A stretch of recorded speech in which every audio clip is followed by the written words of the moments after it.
So any other thoughts on like the shooting? Like I did a video on it. I mean, I feel like I've done 1,000 videos on guns and shootings, and I've discussed how Canada has like how Um, our laws are set up and how that could help to stop some of this stuff. You can still own a weapon, but you got to go through a process to get a license, and there's training, and there's a background check, and there's a waiting period, and then you got to do one for the when you buy a gun. So like there's I don't there's I'm like talked out on this topic because it's the same thing every time, right? It's just recycle, recycle, yeah. recycle the same Yeah. obvious points that What don't get more addressed. is there to Yeah. say that hasn't already been said? Like, we have the same fucking conversation every time there's a mass shooting, and it's exhausting. It's the guns. Like, you can support gun reform without supporting gun confiscation or, anything like that. All we're asking for are very, very moderate popular reforms, and we can't even get that because, one of two parties is controlled by the gun lobby. So that's what it is. This will continue to happen until any action is taken. And we've kind of just collectively decided, or I should say Republicans have decided, that this is just a part of American life now because the gun industry's profits, that's more important than the lives of children. So yeah, there's nothing else to say about this, I feel like. I mean, certainly it is really despicable the way that the right is trying to use the identity of the shooter to like make some broader point about trans people.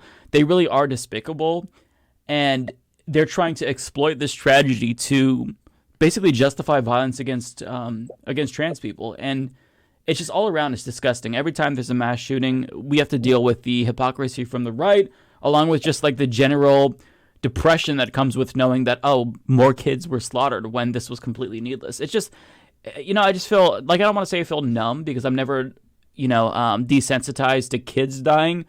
But the conversation around these mass shootings is just so exhausting because we have it every couple of fucking weeks. Well, Yeah. and you're right. The question, the ponderance that remains is when when have we buried enough children's bodies? When have enough children died that we can be satiated by their blood seeping into the fucking ground? I'm sorry to be so dramatic about it, but these are kids. They didn't have a choice to enter this world. They're just trying to get by. And then we are like, there is a somewhat general consensus that everyone's like, oh, yeah, there's a mental health issue, but Republicans will block any mental health vote. And how much more blood needs to be shed? How many more children need to fucking die before Republicans are like, this was enough bodies this year. Like, I think we're good now. It's never going to be enough for them.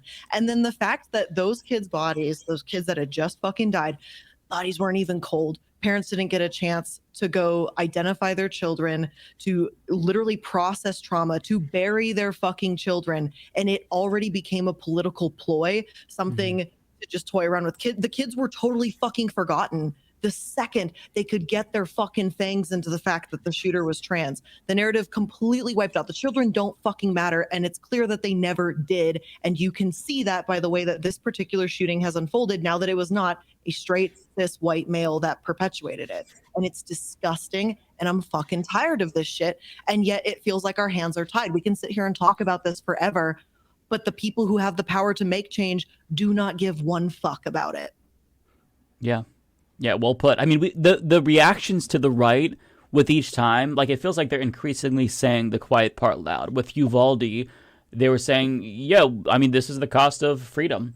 We're not going to get rid of guns. We're not going to do any common sense gun reform. We're not going to do it." And then after the Club Q shooting, I mean, the response by the right collectively was, "Fuck around and find out." Tim Pool tweeted out, "Well, they did have a grooming event, so." I mean, they don't they genuinely do not care at all. Not even the most smallest amount of fuck. They don't give that.